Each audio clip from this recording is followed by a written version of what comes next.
So, we have a small cheese and charcuterie board for you. This is beautiful. Oh, it is. We have fun with cheese. I know, That's I what see. it's about. And I have great talent back there. So we have Cowboy Coffee right over here from Goat Rodeo. We have Latour. We have, of course, from Italy. And then we have the Vermont Creamery over here, the Coupole. And then also we got right here the Piacentino Copa. And right over here the Divina. So please feel free. Talk to me about the black Gouda, because this is special. I haven't seen this one before. Black Gouda, they actually just black lemon Gouda is something out of Holland.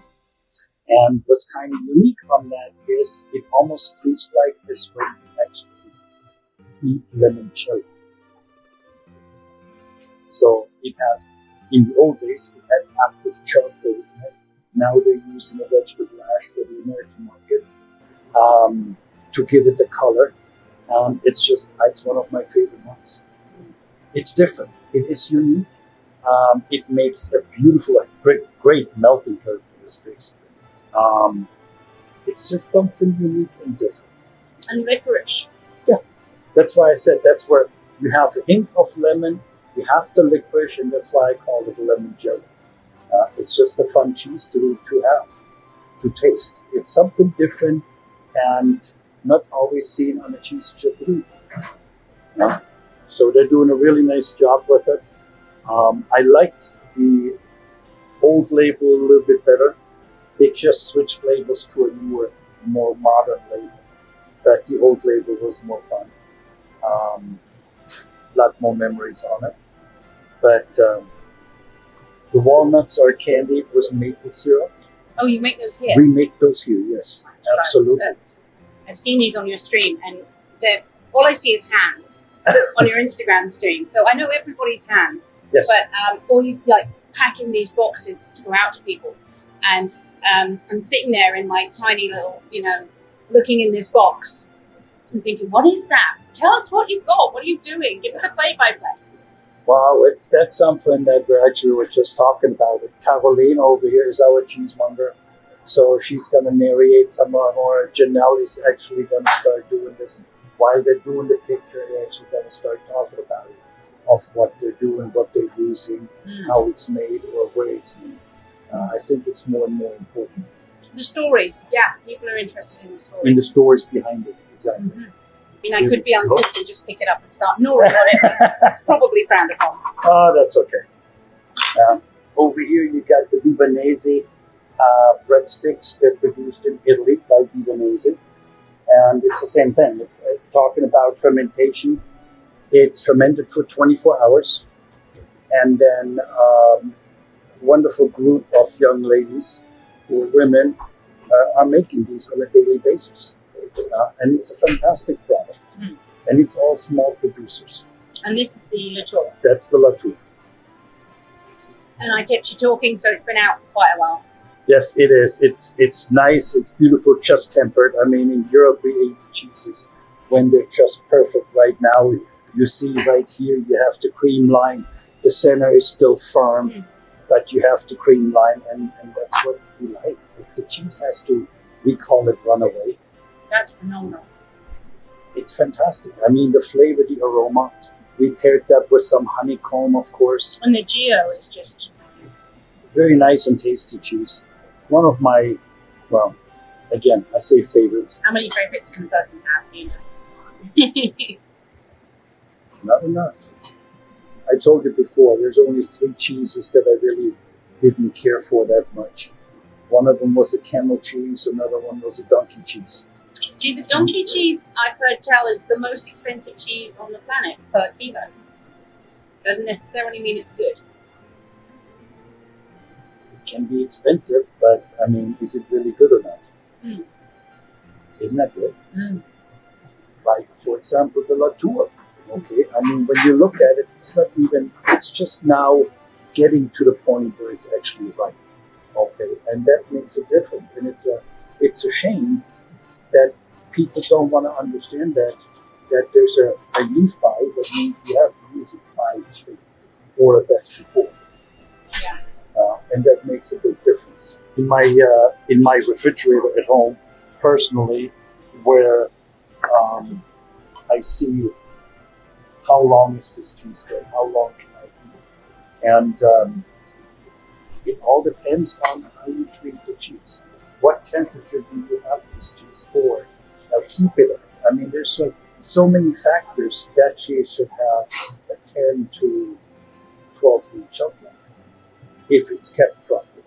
Because right at the end, and you eat it, it's just like putting butter or a cream on your plate. It's like a flower. It blooms at the very end. Yes. I kept talking to Shalina from St. Stephen for Fair Flower. I absolutely feel that when the cheese, the older it gets, right before the rind dies off and it gets the brown flashes, that's when the cheese is the best, because you cut into it, it oozes out, and then you have just this rich butter flavor on this cheese. And it's phenomenal. I really, truly enjoyed that. So, Mount Tam Cowgirl Creamery, I mean, it takes a little bit longer because it's a double cooked curd, but still, it gets creamy at a certain time. And this one? This one is Vermont Creamery de Coupeau. Okay. So, goat cheese, obviously, and just absolutely lovely. Oh, wow.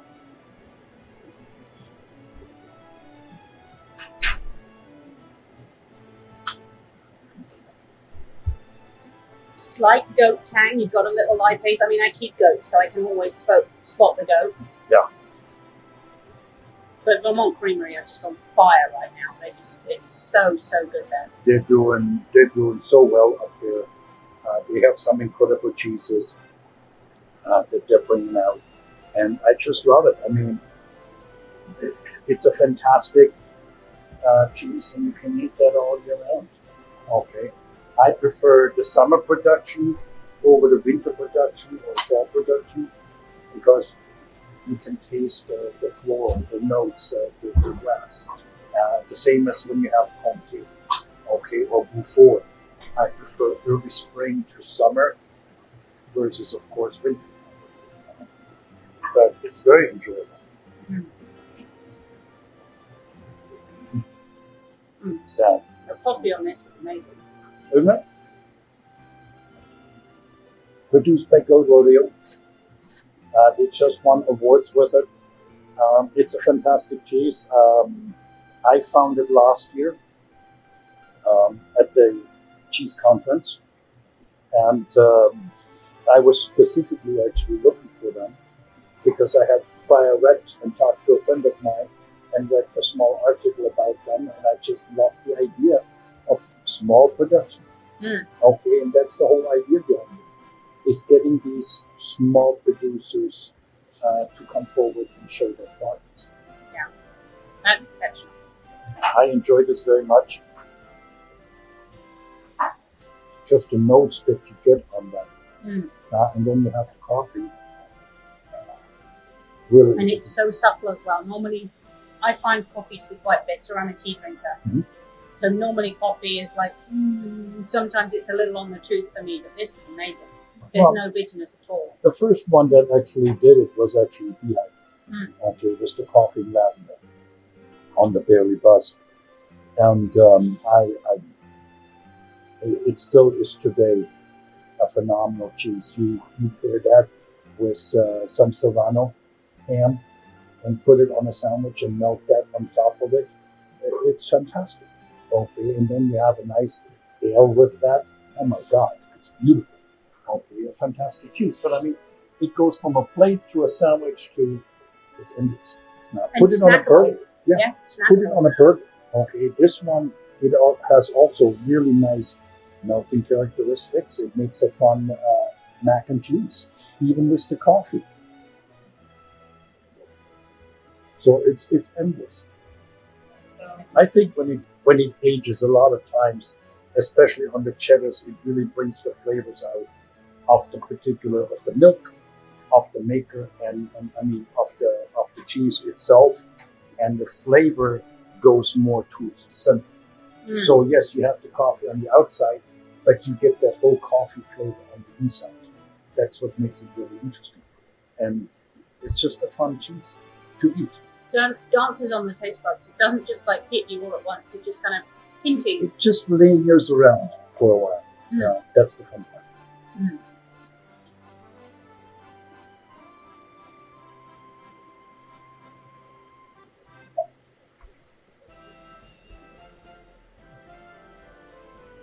I'm cycling back to this one again because it's gorgeous.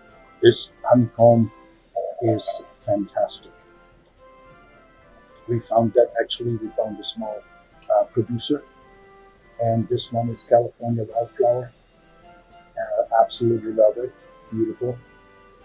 The beekeeper moves the hives around all over California, and then just this right now is California wildflower. That's exceptional. It's wonderful. I mean, it goes really well with all the cheeses, but with the Latour in particular. That's why we paired it right there. Mm.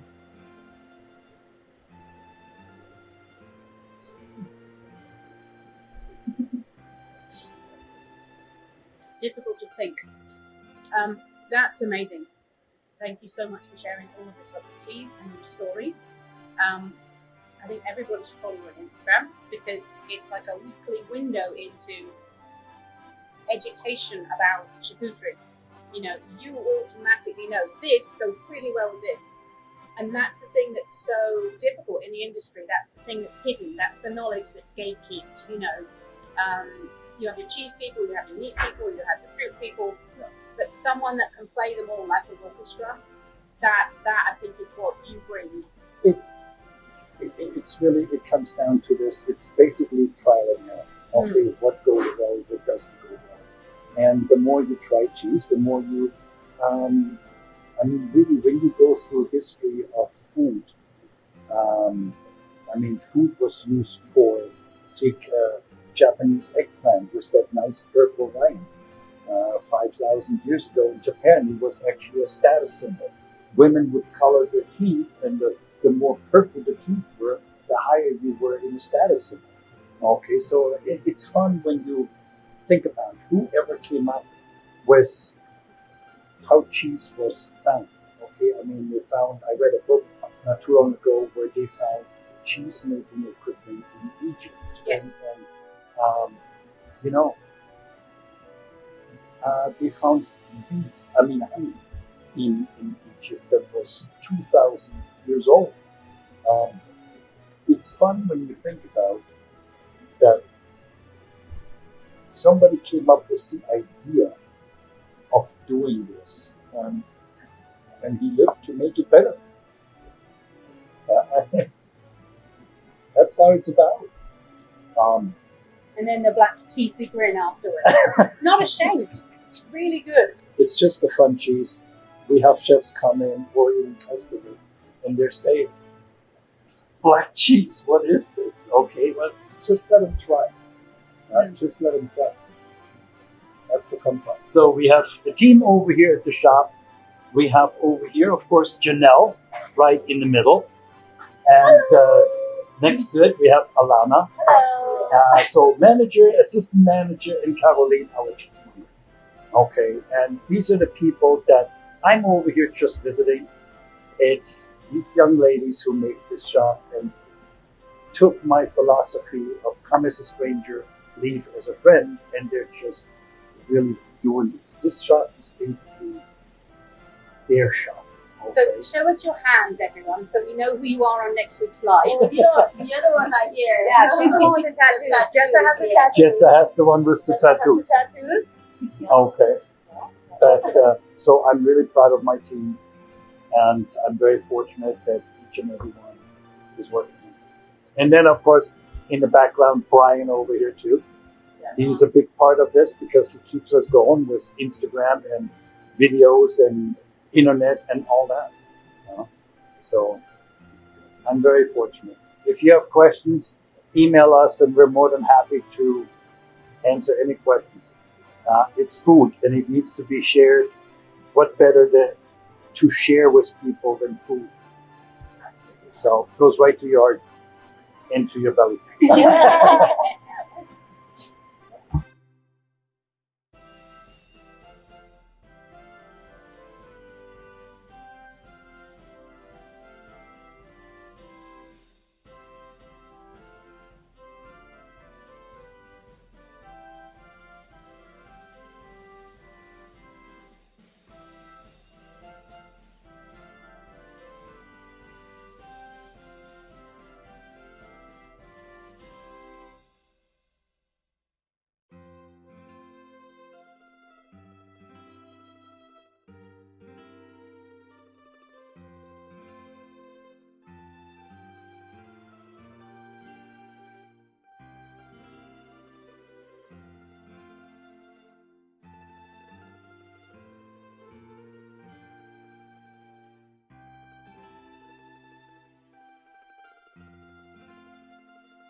And the